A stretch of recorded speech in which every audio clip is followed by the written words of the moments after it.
In today's video, I'm going to teach you how to apply for jobs on Craigslist. If you're looking for employment opportunities and want to use Craigslist as part of your job search, the platform makes it easy to browse and apply for available positions in your area. In this tutorial, I'll walk you through the process of finding job listings and submitting an application through Craigslist. To begin, open any web browser on your device and go to the Craigslist website. Once the site loads, you'll need to select your city or the city closest to your location. Choosing the correct area is important because Craigslist organizes job listings by region, helping you find opportunities that are relevant to where you live or where you're willing to work. After selecting your city, locate and click on the Jobs category. This will take you to a page that contains a wide range of job openings available in that specific area.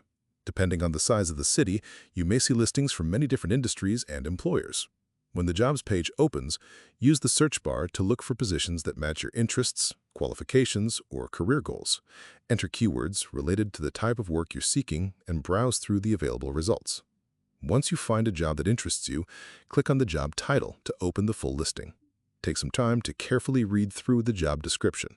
Pay close attention to the requirements, responsibilities, qualifications, and any other details provided by the employer.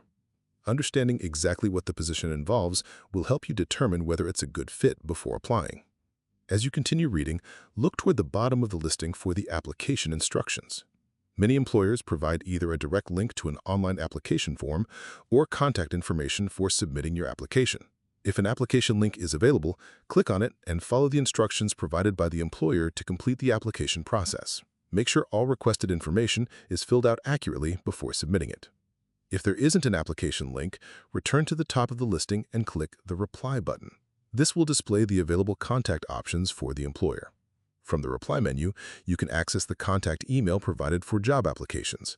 Before reaching out, prepare a professional email that includes your resume and cover letter. It's also important to carefully review the listing for any special instructions, such as a required subject line or additional information that needs to be included with your application. Once everything is ready, send your application materials to the employer using the contact method provided in the listing. If you found this video helpful, let me know in the comments, give it a like, subscribe to the channel.